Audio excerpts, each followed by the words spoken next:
Heyo, and what's up, gang? Thank you so much for joining me. Tonight's NXT Takeover Phoenix was absolutely fantastic. It definitely turned up the heat in Phoenix, Arizona, leaving big footsteps to fill once again for the WWE main roster. The Royal Rumble has a lot to live up to, and we are going to talk about it right here and right now. My name is Nick Nightmare, and you are watching the Sledgehammer Wrestling Show's NXT Takeover Phoenix 2019 review and reaction show. Let's do it.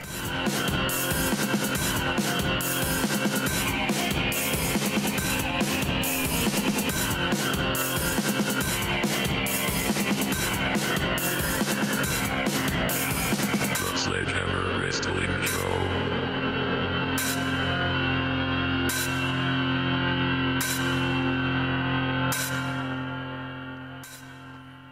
Alright, wrestling fans, thank you so much for joining me. What a great night of action. My God, NXT TakeOver never really fails and delivers every single time a professional wrestling program that just makes you absolutely proud to be a wrestling fan. Another great job by Triple H and the gang. This show was almost perfect. That being said, I do have a couple of issues that I want to hammer down on because there are a couple of rare missteps that happened tonight that I didn't expect to happen, and we're going to go over everything. Before we even get into that, bonus points for this show just for being sponsored by Kingdom Hearts. Kingdom Hearts is probably the most anticipated game of all time right now. It's the long-awaited sequel, and it's one of my favorite video games of all time, maybe just edged out just a smidge by maybe Final Fantasy VII and that series, although this series is technically part of that series, but that's another story for a whole nother show. But definitely cool to see some of the stuff from Kingdom Hearts as part of the show. Just elevated it for me because I love that game and I thought this was a great sponsor for once. A lot of the times I hate the sponsors that are sponsoring the show, but in this case, bonus points given right off the bat just for tonight's sponsor being the greatest video game probably ever made. Now, that being said, let's take things a little bit more seriously and let's get to some of the issues I have tonight. This first one I'm going to try to glaze over as quickly as possible because it's not so much a misstep in the case of NXT as it is just a case of complete buffoonery. Just somebody going out there and making a complete ass out of themselves and being completely disrespectful to the talent and to the company that you are sitting there working for. And I'm talking about that Sideshow Bob lookalike, that clown Sam Roberts. If you watched the pre-show, or maybe you've seen it on social media because everybody was talking about it because it was just so baffling to me to hear this guy that wants to call himself a WWE analyst come out there on a pre-show and bury a promising young talent and bury the Women's Championship matchup, saying that Bianca BelAir does not deserve this spot. This doesn't feel like a takeover match. She's not of the same caliber of some of the challengers that we have previously seen, that she has absolutely no chance against Shayna Baszler, and there is nothing to this matchup. And to him, this was a waste. This was a wasted match. This was a wasted spot. How dare he be so disrespectful to a talent? Who the hell are you? Sitting there looking like Bob Ross's younger half-retarded brother. Why don't you get a shave and a haircut and shut your mouth, Sam Roberts? This guy should immediately have his association with the WWE revoked.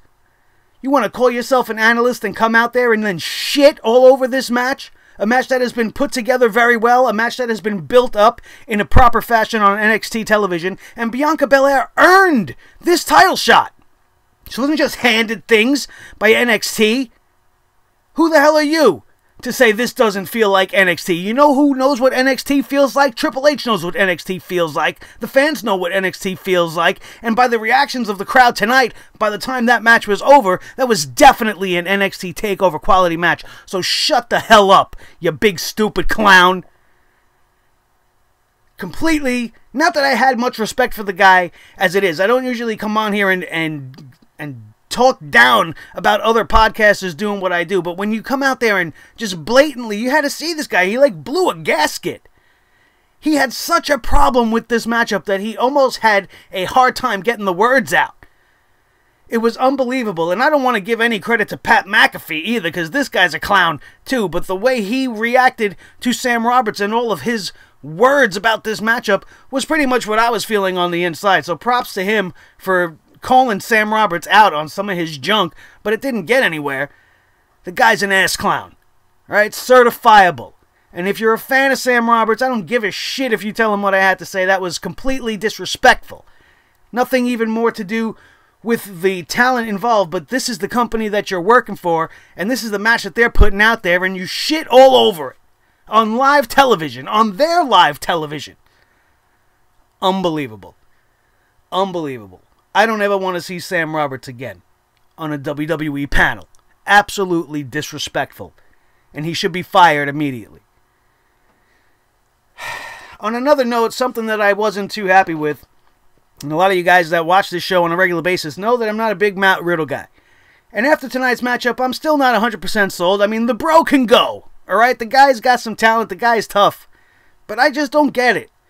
I don't see what you guys see in him. But that's not my complaint about this matchup. This was actually a decent matchup that he had with Cassius. Cassius, I think, by the time this match was over, he came out looking the better of the two. This was the best I've ever seen Cassius look. But my problem with this match comes with the finish. Did you ever see anybody tap out from a barrage of punches?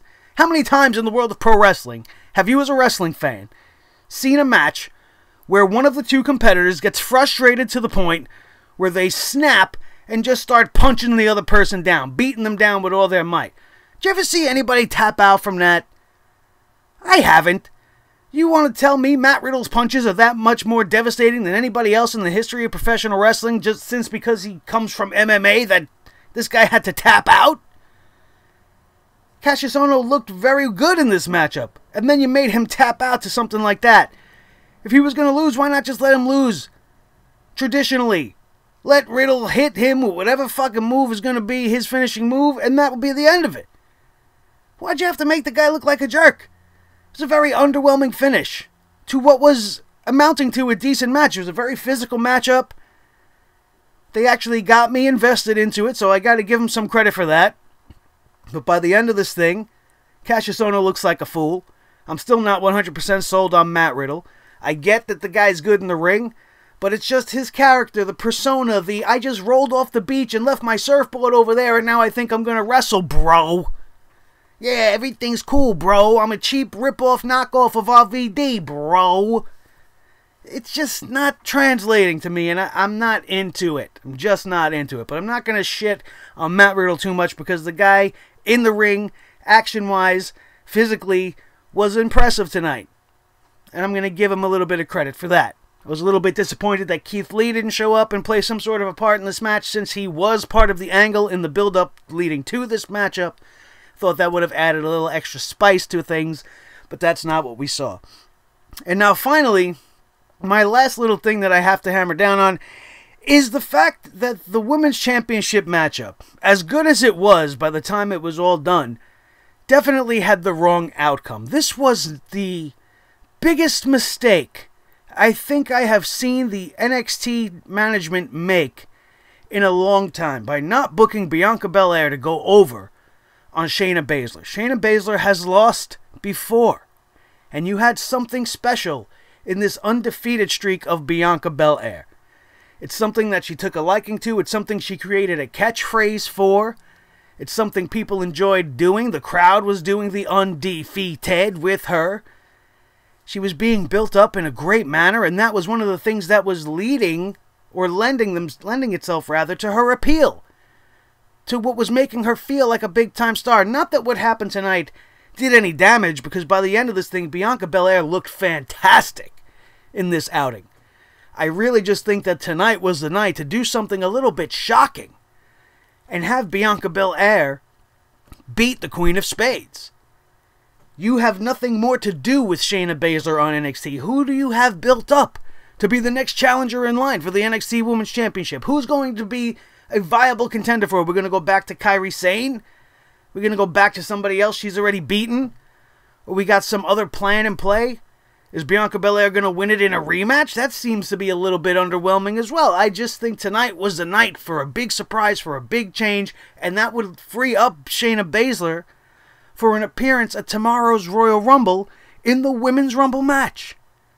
I think the time is right for that, especially with everything that's going on with Ronda Rousey. Ronda Rousey's involved in a storyline that involves multiple women who are pretty much ganging up with each other, training with each other, trying to keep their unit together as the 4 horsewomen of the WWE, and are on the offensive, coming at Ronda Rousey. All 3 of them. Sasha Banks is the one with the matchup, but the last couple of months have seen Becky Lynch, Charlotte Flair, and now Sasha Banks all being involved with Ronda Rousey. Now is the time for her to call in her backup. It would have been the perfect time. And then you could have set up something for Shayna Baszler at WrestleMania as well. She's got nothing left to prove. She's been the best women's champion we've had in a long time on NXT. She's the first 2-time women's champion. It's great. It's great. But they sacrificed everything that was special in Bianca BelAir right now. I know it's not going to do too much damage. I mean, the girl powered out of the Karabuta clutch 3 times before she passed out. She didn't tap out. She didn't give up. She passed out, and the referee called for the finish of this matchup. And that's going to be the little caveat that she probably uses. I'm still undefeated. I lost that match, but I didn't quit. And I think that's a little bit stupid. Because if you lost, you lost. And now she can't go with the undefeated. She's still going to be the EST of NXT. And tonight's matchup proved Sam Roberts wrong 110%. I just do not agree with the finish of that matchup. I think the time was right, man. It was ripe for the picking. We could have had a new NXT Women's Champion. Shayna Baszler could have moved on to a different path, and then you could have set up somebody else to be the incumbent challenger to Bianca BelAir, the new champion, the undefeated champion, and who's going to be the one to defeat her. And now you could have built up to TakeOver 5 in Brooklyn coming around WrestleMania weekend, and that adds to the allure of the match. I talked about it on the preview and prediction show, and it's one of the reasons why I picked Bianca BelAir to win this match, even though she didn't. It was one of the reasons why. Not only would she be defending the championship every time she's in there, but she's defending her undefeated streak, and who's going to be the one to do both? Not only take her title, but be the one to beat the EST. Would have been great. But now you can't do that, because you gave the belt and the win to Baszler.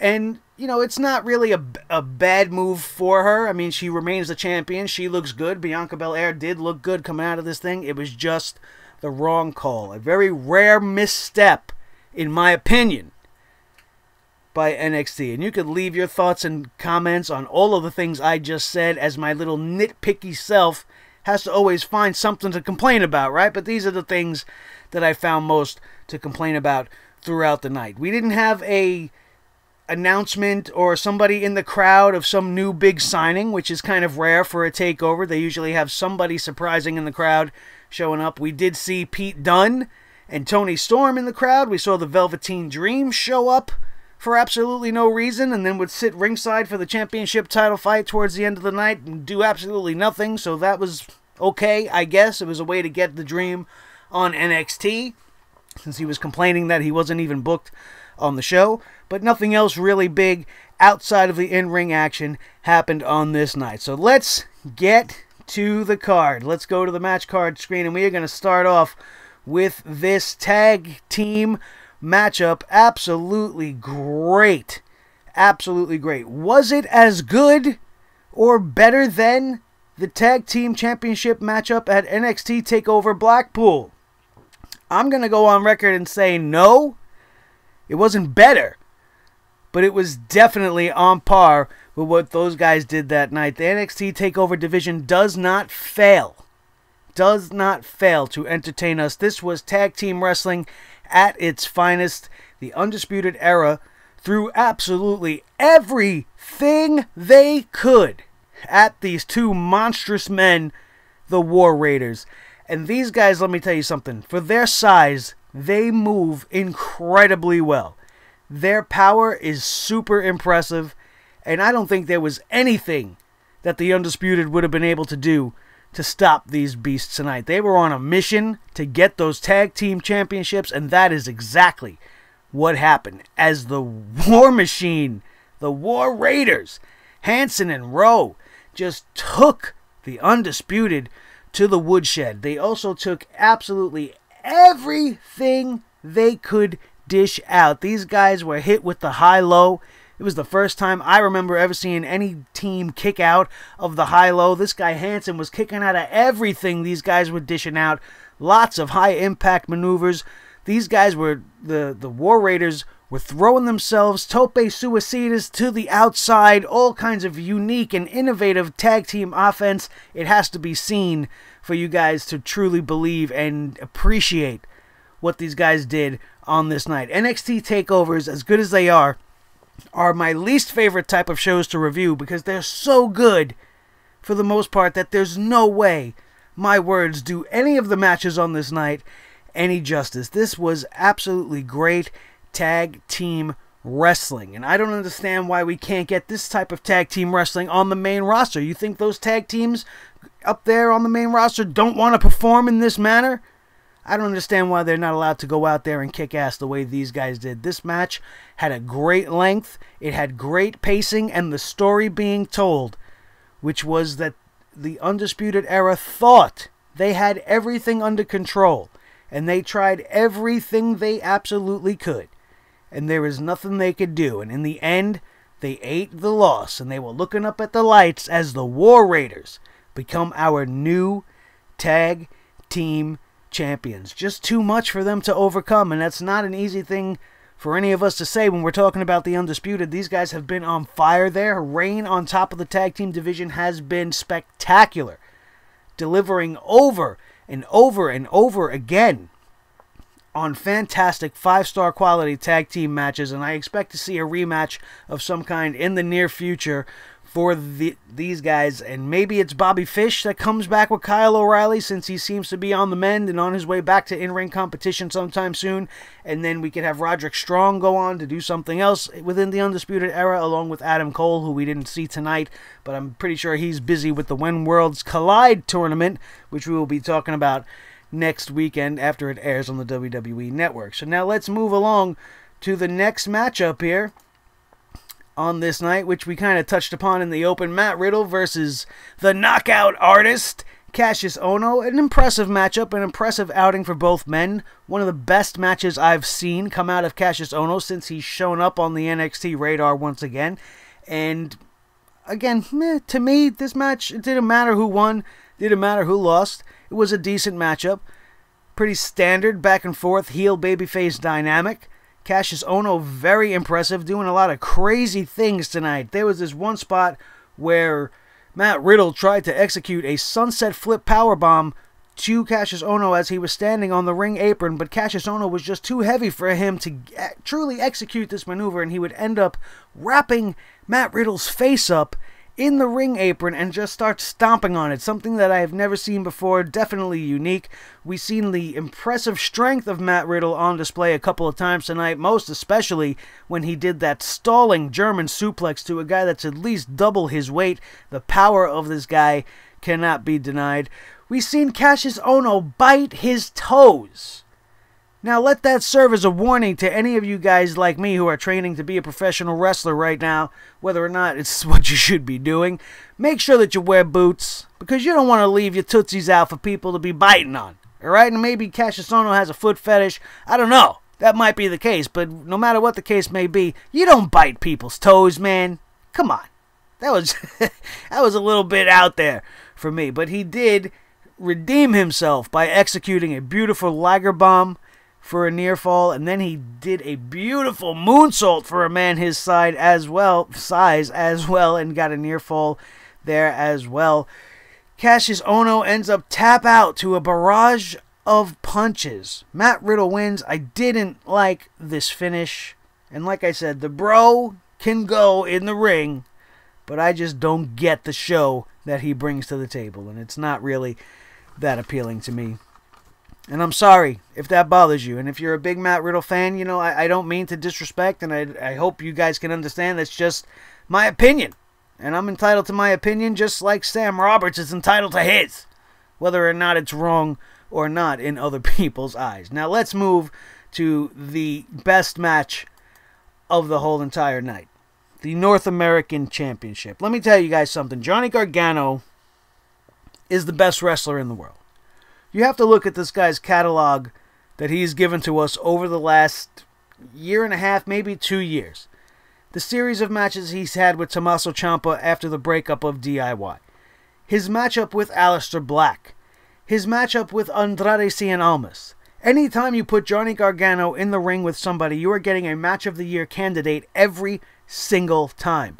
The man can, to me, claim the moniker of the best wrestler in the world. I think he's probably one of the most overlooked guys in all of wrestling.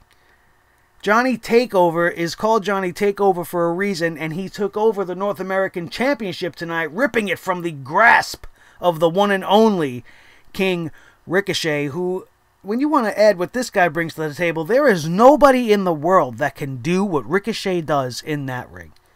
This man's body moves like liquid. He's almost like the T-1000, bro. Like, his body just moves like fluid.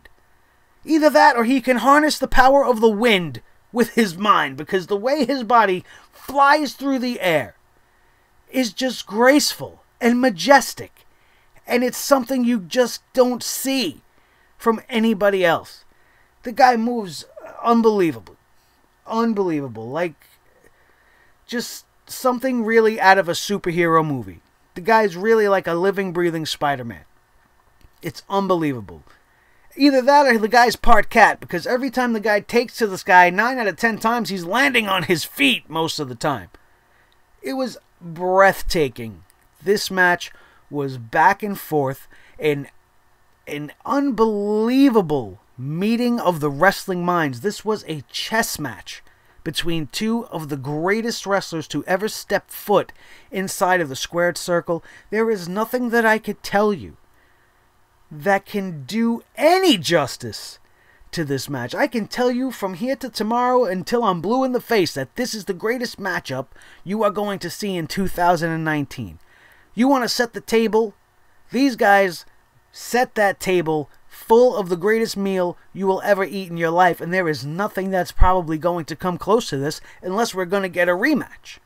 But I don't think that's going to be the case. I have another idea of where we are going to end up with Johnny Gargano after this night. This match was very, very even for the most part. Each guy got in all of their moves, but the telltale sign of this matchup had to be that Johnny Gargano seems to at least be playing as if he's conflicted, as if the evil in his body he doesn't really want to be doing. And he illustrated that in this match by exposing the concrete floor and then setting up Ricochet for a draping DDT from the apron and failing to execute. He had a second thought and said, you know what, I'm not going to win the title this way. Then he got back in the ring and almost lost this matchup because of that 1 second of miscalculation. But the match would continue and it would go on to be more and more brutal. And they would end up back on the outside again. And the finish of this match would come when Johnny Gargano would suplex Ricochet on the outside to that exposed concrete floor anyway. And then send him back in the ring and hit him with his second slingshot DDT of the match, which absolutely planted him like a board, man. It was stiff as hell, and it looked totally dramatic and definitely impactful. And then he rolled up the champ and got the 3 count, and we have a new North American champion in the best wrestler in the world, not Shane McMahon, the real best wrestler in the world, which I am calling right now on this show, is Johnny Gargano. And until I see somebody else that can outperform this kid, I am going to stick with it. Ricochet is a very, very close second, but the technical prowess of Johnny Gargano has to be taken into account. And this guy's, his wrestling acumen is just next level.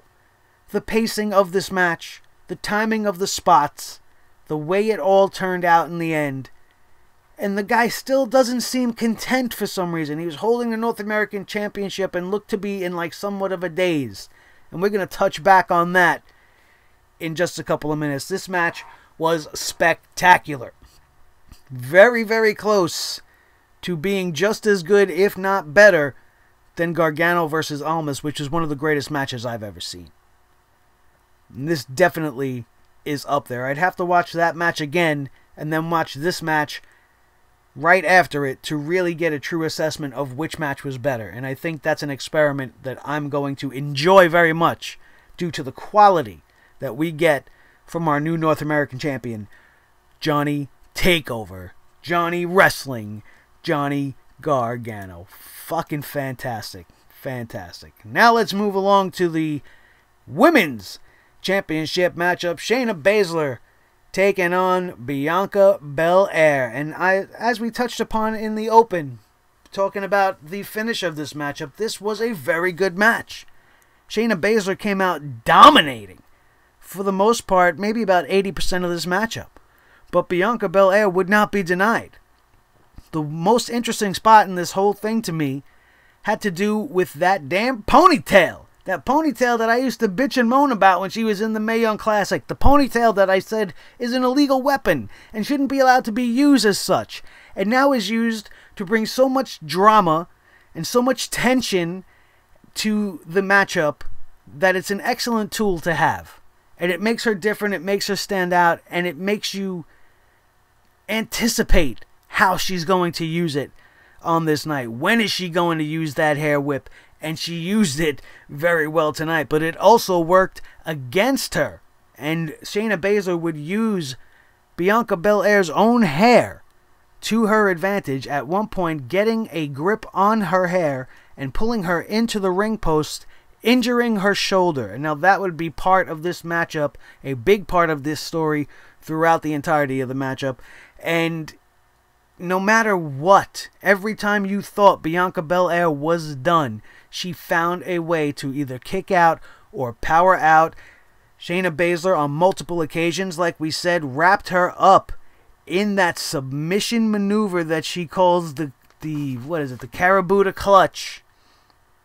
And for the first time ever, I've seen somebody power themselves out. This girl got back to a vertical base on multiple occasions, and in one instance turned the Karabuta clutch into a suplex.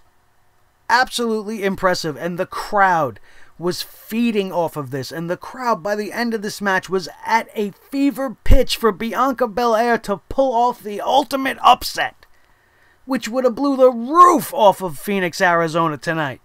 But that's not the route these guys decided to take. We saw the Horsewoman come out and try to aid Shayna Baszler, and Bianca BelAir single-handedly kept both of these girls at bay, adding even more to the intensity of the matchup and how good Bianca BelAir is, and more of a reason why she should have won this match.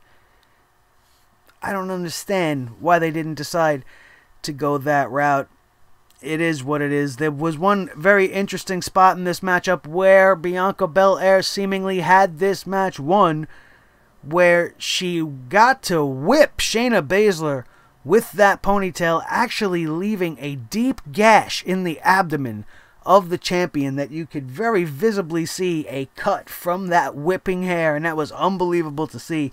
But then the ref would be on the receiving end of a bump and would be taken out of commission, as the champ would end up getting KO'd by the challenger and then wrapped up for seemingly a 5 count, as the crowd was nice enough to lend the count, and you hear them go all the way up to 5 before Bianca BelAir releases the pin, starts to get frustrated, seemingly confused and very, very flustered, just screaming, looking like she was almost in the point of tears, until the Horsewoman would then come out and try to make their presence felt, but she definitely put the kibosh on all of that. Every time I thought it was over, Bianca BelAir made this match extend until there was just one point where she just could not respond. She tried with all of her might, getting back to that vertical base for a third time while in the Karabuta clutch, until she fell and passed out to the power of the Queen of Spades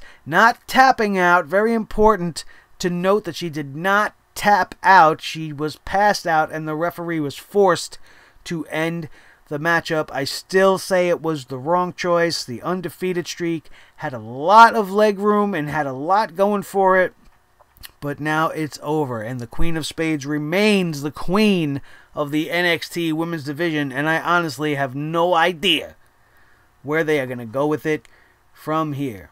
And finally, the last matchup on the night, the championship matchup, Aleister Black trying to regain a measure of redemption and taking back his championship from the current champion, Tomasso Ciampa. And it just is not in the cards for the mystical, magical, satanic Aleister Black. This match was intense, man. Tomasso Ciampa definitely on the list of one of the best wrestlers in the world as well. Maybe just number 2 to Johnny Gargano.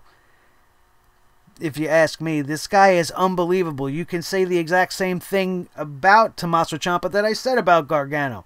You look at the matches he's been putting on with everybody, from the Velveteen Dream to Johnny Gargano himself to these matches with Aleister Black. This guy's just next level good. He's probably the best champion on any roster in the WWE. He's probably the best heel on any roster in the WWE. Maybe not now that Daniel Bryan's the crazy vegan nutjob that he is, because Daniel Bryan's kind of the shining star in that heel aspect right now. But Tomasso Ciampa kind of started that whole thing, if you ask me, by going down this dark road, and he's been untouchable. And he proved that again tonight. The story of this matchup would be the knee of Aleister Black, which would get tweaked early on in this match, but he would not let that try to dissuade him from taking back his championship on many occasions, hitting that kick. Now, here's the thing I want to just point out right now. What's the difference between a spinning heel kick and the Black Mass kick? Because he kicked Tomasso Ciampa in the face about 19 times in this matchup, and not once was it actually considered the Black Mass kick. So what's really the difference? Honestly, was he just limited to that move because of the storytelling of the knee being tweaked, or was he just constantly going for the Black Mass and just didn't have enough oomph in it because of that injured knee to get the job done? I don't understand. What's the difference between a regular kick and a Black Mass, and why he was firing them off rapid fire tonight and they seemingly had no effect on the champion. To the same token, we had 3 fairy tale endings hit by the champion before he would be able to finish off the champion. But this matchup, again, much like excuse me, much like Gargano's matchup with Ricochet for the North American Championship, was very evenly fought.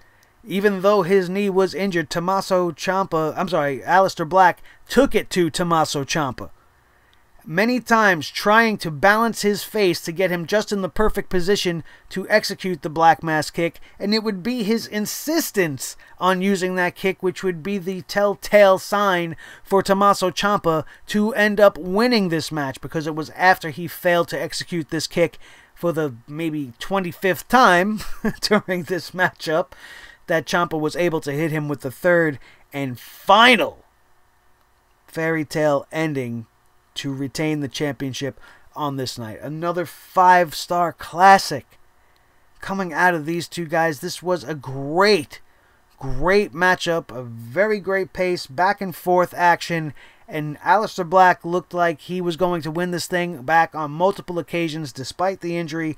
A lot of high drama, a lot of high spots, lots of great stuff from these two guys. If you missed NXT TakeOver Phoenix, it's definitely one to make sure you go back and watch. And one of the big things coming out of the end of this show would be Johnny Gargano coming out onto the stage and joining his former DIY brother, as the two of them would raise their belts simultaneously. Now, there's 2 things I want to bring to your attention. First, I need to say congratulations to DIY. I believe this makes them the first ever NXT tag team to now capture singles gold simultaneously in NXT history. That's something to be said. To have successful single careers coming out of a tag team is not something you see both guys go down and do, but it seems to be what's happening down here in NXT with Ciampa and Gargano. And the other thing I need to bring to your attention is, if you watch very closely, you might have been marking out a little bit too much and not really paying attention, but if you were paying attention like I was, Johnny Gargano was not so much looking at Tomasso Ciampa while he was out there as he was looking at the NXT Heavyweight Championship belt. If you think I'm crazy, go back and take a second look. This guy's clearly got his eyeballs on the championship, and maybe his whole plan that he's putting into play is going to lead us to a champion versus champion match between Johnny Gargano and Tomasso Ciampa. Remember what I was just saying about the series of matches these guys had? Do you remember how good those were? Do you want to put that as the main event of an NXT TakeOver Brooklyn, where TakeOver was born, on WrestleMania weekend, with two of the, if not the best wrestlers in the world, both of them with gold on their shoulders, defending their titles against each other? These guys are going to kill each other before they will quit. Neither one of these men want to relinquish their titles.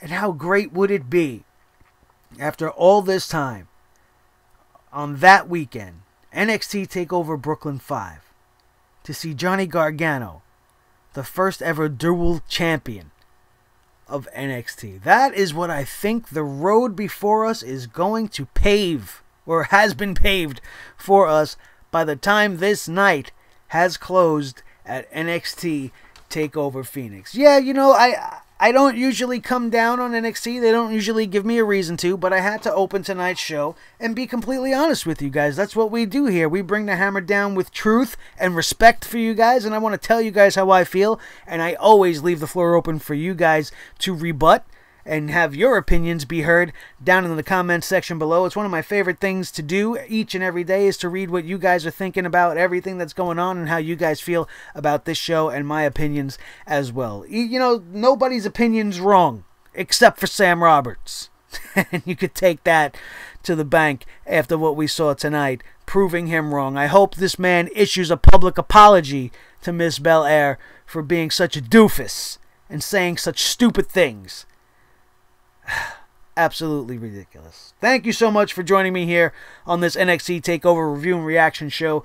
Do not forget to be here tomorrow night after the Royal Rumble, probably about an hour or so after the show goes off the air. We will be putting up our Royal Rumble review and reaction show on this channel as well. If you missed our preview of the Royal Rumble, that is available for you guys right now. If you missed the preview of NXT TakeOver, even though you know everything that happened, if you want to see my predictions and my show on that, you can watch that as well.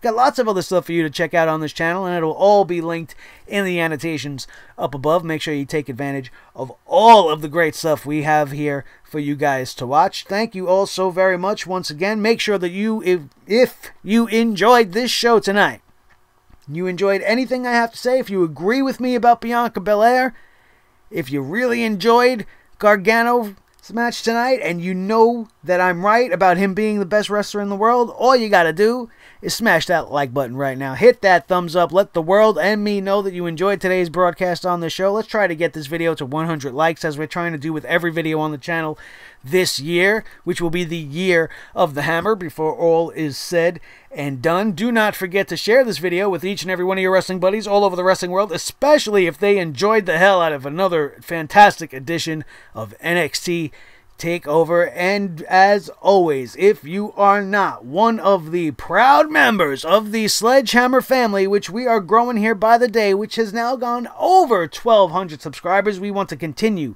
to go higher and higher and higher, and we need you guys to jump on board and become part of one of the biggest, most respectful, well-educated, and fun wrestling fan bases in the whole entire internet wrestling community, and they reside in the Sledgehammer Club, which is sole property of the Sledgehammer Wrestling Show right here on Sledgehammer TV. So make sure you hit that subscribe button and stay notified by hitting that ring bell next to that subscribe button so that you don't miss anything we got coming at you, as we got the Royal Rumble tomorrow and then Monday Night Raw and SmackDown Live with the Raw and SmackDown after the Royal Rumble show, which has become like a big thing now, as well as the Raw After Mania, and we will be here to bring the hammer down on all of it. So make sure you are subscribed and notified and you don't miss a thing. My name is Nick Nightmare. This is the team. Thor the Sledgehammer, the official Sledgehammer of the Sledgehammer Wrestling Show and the Wrestling God of Thunder. His tag team partner, the World Heavyweight Champion